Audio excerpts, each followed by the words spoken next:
ஞானேஸ்வரியில் அத்தியாயம் 18 ஸ்லோகம் 19.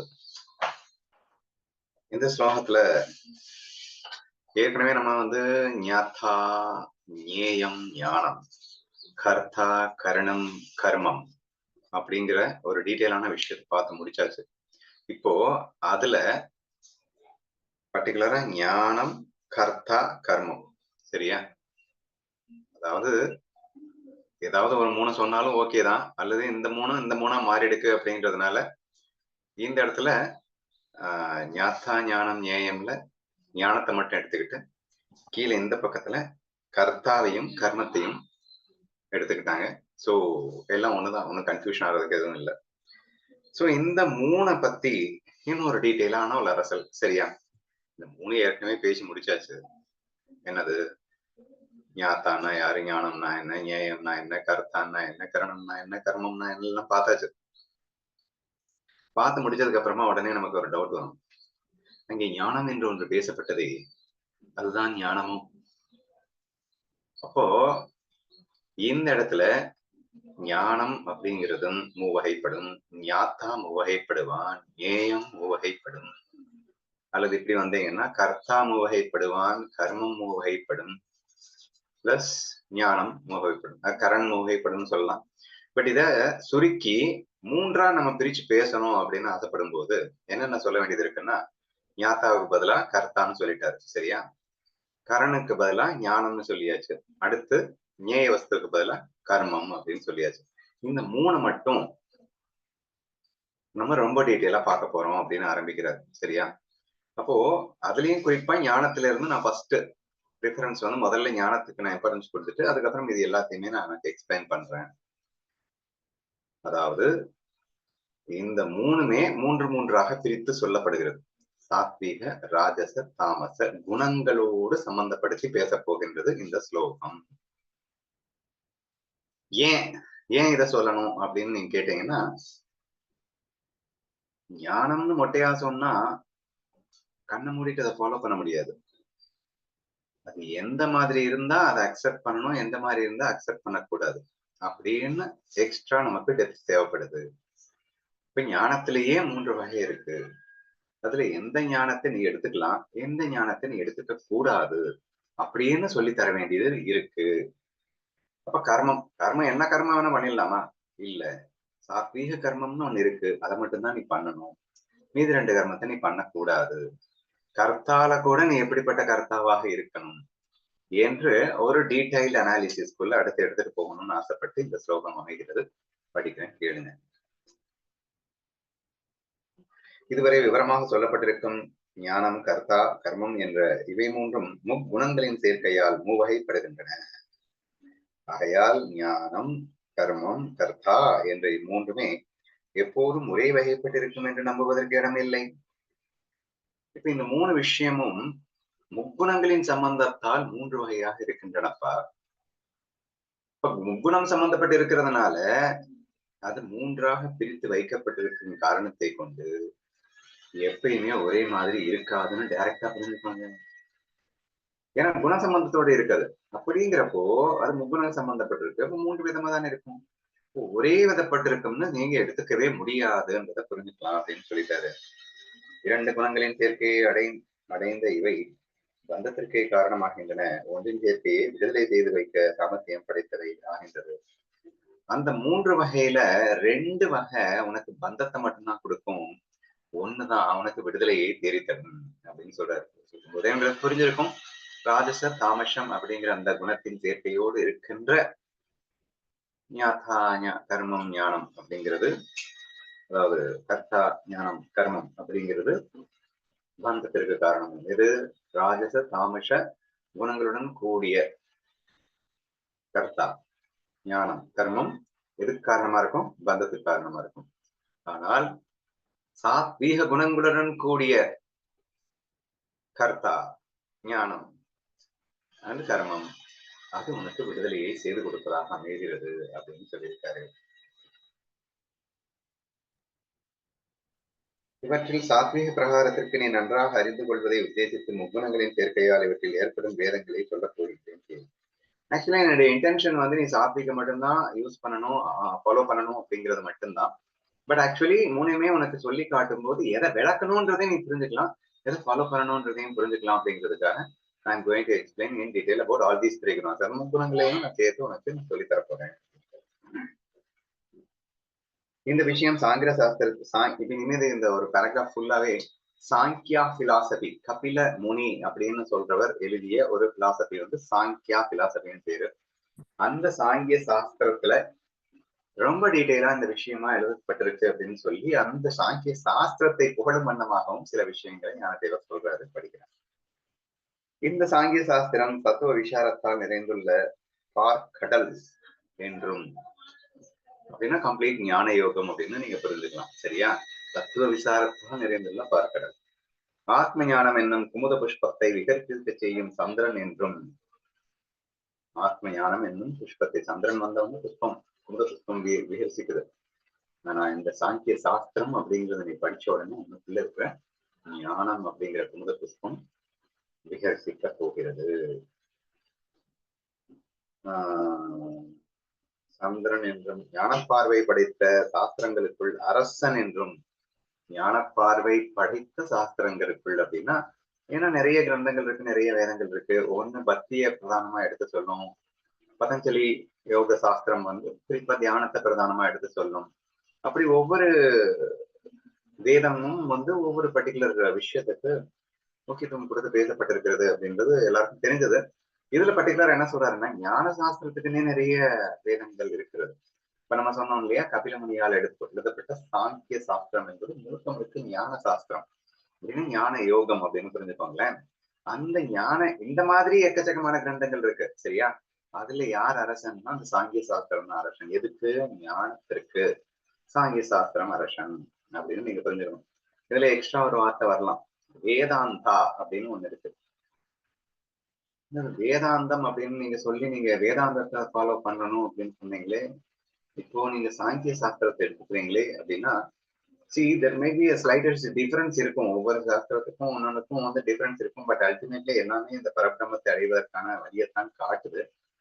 இதுல ஞானதேவர் ஏன் இந்த சாங்கிய சாஸ்திரத்தை பர்டிகுலரா இந்த இடத்துல புகழ்ந்து பேசுறாரு அப்படின்னா, முக்குணத்தை பத்தி எவ்வளவு டீட்டெயிலா வேற எந்த சாஸ்திரத்திலையும் சொல்லவே இல்லையா. ஆக்சுவலி ஞான சாஸ்திரம் அப்படிங்கிறது நம்மளுடைய குணநலங்களை நாமே புரிந்து கொண்டு, நாம் குணம் அல்லன்னு புரிந்து கொண்டு அந்த குணங்களை தாண்டிய நிலைக்கு நாம் செல்ல வேண்டிய ஒரு சாஸ்திரம் அப்படிங்கிறது தான் ஞான சாஸ்திரம் இல்லையா. அப்போ இந்த முக்குணங்களின் ஒரு விஷயத்த ரொம்ப டீட்டெயிலா எலாபரேட்டா எக்ஸ்பிளைன் பண்ண வேண்டிய அவசியம் இருக்கு. அப்படிங்கிற காரணத்தினால சாங்கிய சாஸ்திரத்தை இங்க கோடிட்டு காட்டுறாரு. ஏன்னா அது ரொம்ப முக்கியம். ஆனா இந்த சாங்கிய சாஸ்திரத்துல மட்டும்தான் முக்குணத்தை பத்தின எலாபரேட் எக்ஸ்பிளனேஷன் கொடுத்திருக்காங்க அப்படிங்கிறத காரணமாக வைத்து அதை அரசன் என்று சொல்லியிருக்கிறார் என்று புரிந்து கொள்ள வேண்டும். சரியா? ஆக்சுவலா எந்த அளவுக்கு இந்த சாங்கிய சாஸ்திரத்துல அந்த முக்குணங்களின் பத்தி சொல்லியிருக்கு அப்படின்னா, நம்ம அடிக்கடி சொல்லியிருக்கோம், கர்ம, அதாவது கர்ம பலன் என்பது ஒரு ஆழம் காண முடியாத சமுத்திரத்தை போன்றது. அதாவது என்னென்ன தவறு செய்தால் என்னென்ன கர்மா ரிட்டர்ன் அடிக்கும் அப்படிங்கிறது அது ரொம்ப ஈஸி கிடையாதுடா. நீ வந்து விருப்ப இல்லாம கடமை ஆற்றணும்ன்றது மட்டும் நீ மனசுக்குள்ள நினைச்சுக்க போதும். அதை விட்டுட்டு என்ன கடமை பண்ணா என்ன தண்டனை கிடைக்கும் அப்படின்னு எல்லாம் ரிசர்ச் பண்ணாத இட்ஸ் வெரி வெரி டிஃபிகல்ட்னு சொல்லி பகவத்கீதையில கண்ணனே சொல்லியிருக்கான் இல்லையா. பட் இங்க இந்த சாங்கிய சாஸ்திரத்துல கிட்டத்தட்ட ரொம்ப எலாபரேட் பண்ணியே சொல்லியிருக்காங்களாம். எந்தெந்த குணங்களில் நீ செயல்படும் போது நீ செத்து போயிட்டேன்னா அடுத்த பிறவில என்னென்ன யோனிகளில் நீ பிறப்பாய். ரஜோ குணத்துல செத்து போனா நீ என்னவா பிறப்பு, தமோ குணத்துல செத்து போனா என்னவா பிறப்பு அப்படிங்கிற மாதிரி ரொம்ப டீடைல் அண்ட் எலாபரேட் எக்ஸ்பிளனேஷன் இந்த சாங்கிய சாஸ்திரத்துல இருக்கு. அப்படிங்கிறதுனால அது ஞானத்துக்கு இந்த முக்குணங்களின் அலசல் என்பது மிகவும் முக்கியம் அப்படிங்கிற காரணத்தினாலையும் சாங்கிய சாஸ்திரம் இங்கே புகழப்படுகிறது என்று புரிந்து கொள்ளுங்கள். நெக்ஸ்ட் வந்து பிரகிருதி புருஷா அப்படின்னு சொல்லிட்டு ஒரு ரெண்டு விஷயம் நமக்கு ரொம்ப நல்லாவே தெரியும். பிரகிருத்தியை நீங்க மாயான்னு புரிஞ்சுக்கோங்கன்னு அடிக்கடி சொல்லியிருக்கேன். புருஷன் அப்படிங்கிறத பிரம்மம் ஆத்மான்னு புரிஞ்சுக்கோங்க அப்படின்னு நம்ம சொல்லியிருக்கோம் இல்லையா. அப்போ இந்த புருஷ பிரகிருதி அப்படிங்கிறத பத்தினா ஒரு 100% நாலேஜ் இருந்தா மட்டும்தான் ஞானத்துல ஜெயிக்க முடியும். ஏன்னா எவ்ரிடே நம்ம அதை தான் டிஸ்கஸ் பண்ணிட்டு இருக்கோம். நீ யாரு, மாயைனா யார், மாயைனா என்ன, நீ என்ன. சோ உனக்கும் மாயைக்கும் உள்ள தொடர்பு என்ன, சம்மந்தம் இருக்கா இல்லையா, இருக்கு இல்லைங்கிற மாதிரி ரொம்ப டீட்டெயிலா நம்ம அனலைஸ் பண்ணிட்டு இருக்கோம் இல்லையா.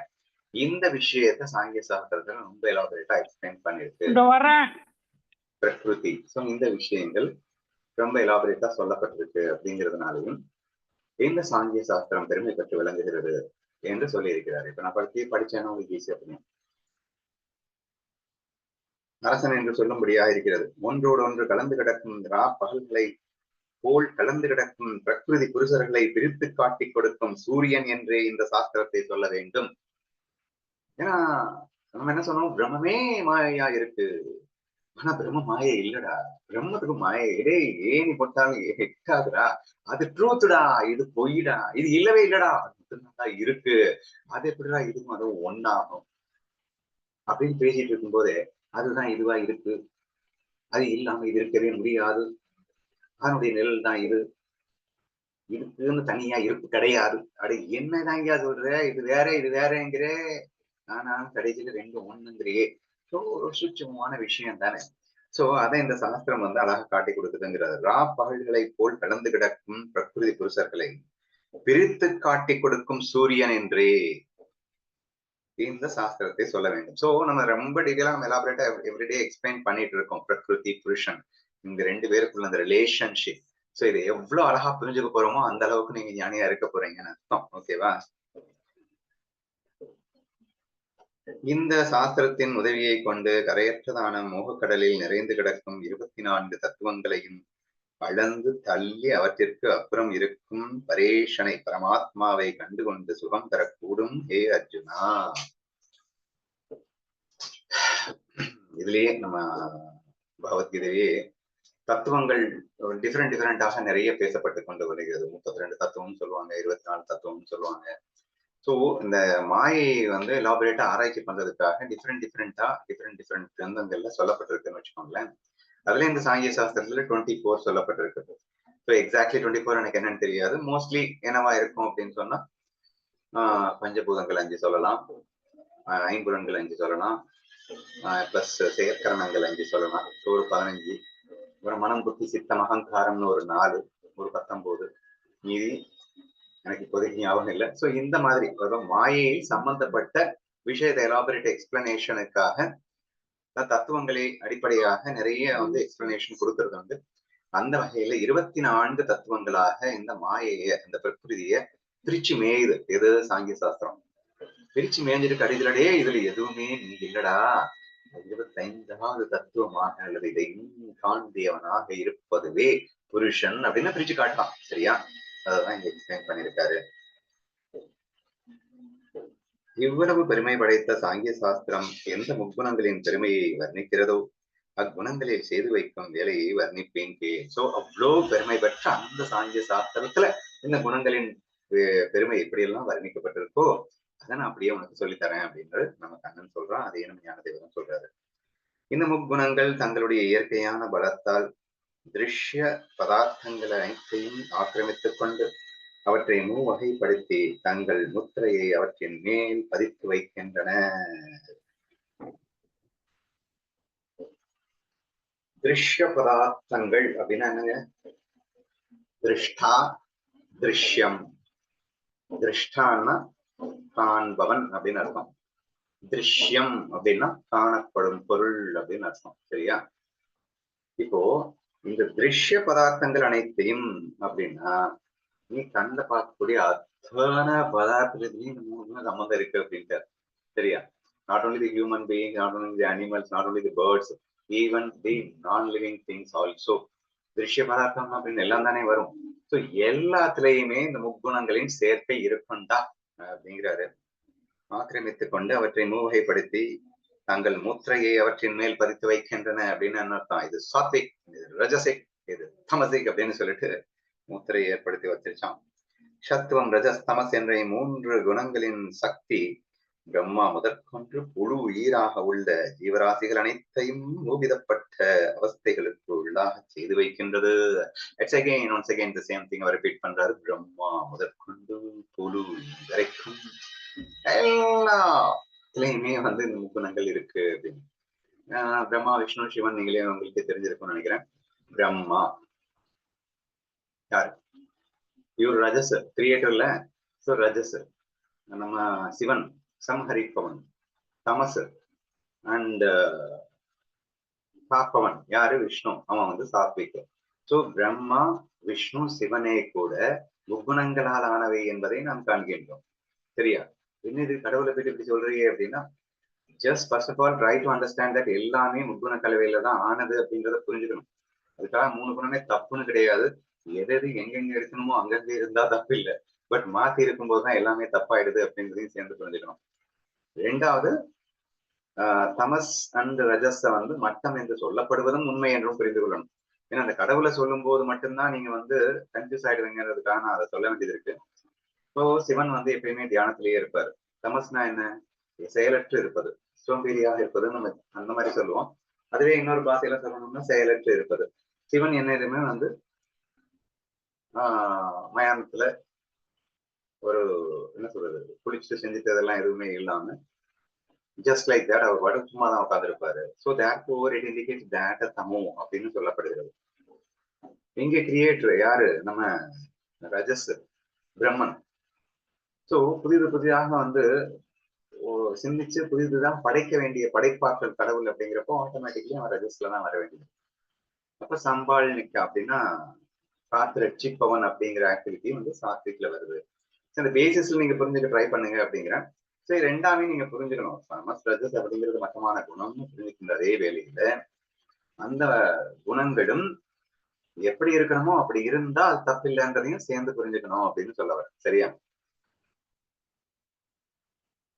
இந்த 3 குணங்களின் சக்தி பிரம்மா முதற்கொண்டு குடியீராக உள்ள ஜீவராசிகள் அனைத்தையும் உவிதப்பட்ட அவஸ்தைகளுக்குள்ளாக்க செய்து வைக்கிறது. ஆனால் விஸ்வத்தில் உள்ள சகல பூதங்களும் எந்த ஞானம் போதிக்கப்பட்டு போனதால் குணபேத நிலையை அடைகின்றனவோ அந்த ஞானத்தின் வேதங்களை முதலில் சொல்லப் போகின்றேன். ஆக்சுவலி நான் வேற நீ வேற அப்படின்னு சொன்னதுக்கு என்னங்க காரணம்? ஞானம் தான் காரணம் இல்லையா? சோ ராஜச தாமச ஞானம் நம்மள வந்து இந்த மாதிரி பண்ணி வச்சிடுச்சு அப்படின்னா அது வேற இது வேற எனக்கு தெரியும் தாழ்மை லூசு முத்தாப்பைய இப்படியெல்லாம் வந்து எது பண்ணி வச்சுச்சு அப்படின்னா ஞானம் தான் பண்ணி வச்சது இல்லையா? இந்த தமசும் ராஜசும் சேர்ந்து இந்த மாதிரி பண்ணி வச்சுது. அப்ப இந்த வேதங்களை உண்டாக்கி வைத்த ஃபர்ஸ்ட் எது பண்ணி வச்சதுதான் ஞானம். அந்த ஞானத்தை நான் வந்து 3ஆ டிஃபரன்ஷியேட் பண்ணி அதை தெளிவா நான் பிரிச்சு காட்டுவேன். ராஜச ஞானம்னா என்ன, தாமச ஞானம்னா என்ன, சாத்விக ஞானம்னா என்னன்றத ஃபர்ஸ்ட் ஆஃப் ஆல் அதை நான் உங்களுக்கு ஃபர்ஸ்ட் ஆஃப் ஆல் கொடுத்து காட்டுறேன் அப்படின்னு ஆரம்பிக்கிறாரு. எந்த ஞானம் போதிக்கப்பட்டு போனதால் குணபேத நிலையை அடைகின்றனவோ அந்த ஞானத்தின் பேதங்களை முதலில் சொல்வேன். கண் பார்வையை குற்றமற்று செவ்வையாய் இருக்கும்படி செய்து கொண்டால் எல்லா வஸ்துக்கள் விஷயத்திலும் செவ்வையான பார்வை ஏற்படுவது போலே சுத்தமான ஞானம் என்னதென்று தெரிந்து கொண்டு அதை தேடிக்கொண்டால் எல்லாம் சுத்தமாகி விடுகிறது.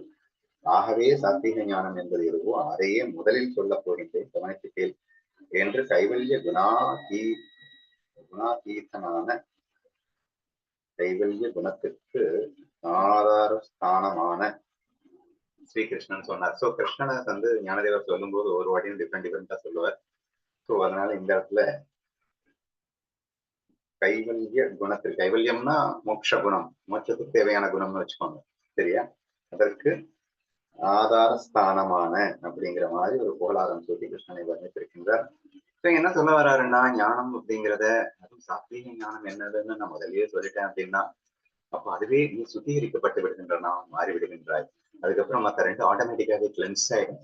அதனால ஃபர்ஸ்ட் நான் வந்து சாத்வீக ஞானம்னா என்னன்றதை நான் எலாபரேட்டா எக்ஸ்பிளைன் பண்ணிடுறேன். அதுக்கப்புறம் வேணா அந்த 2 சொல்றேன் அப்படின்னு சொல்லிட்டு இந்த ஸ்லோகத்தை நிறைவு செய்கின்றார்.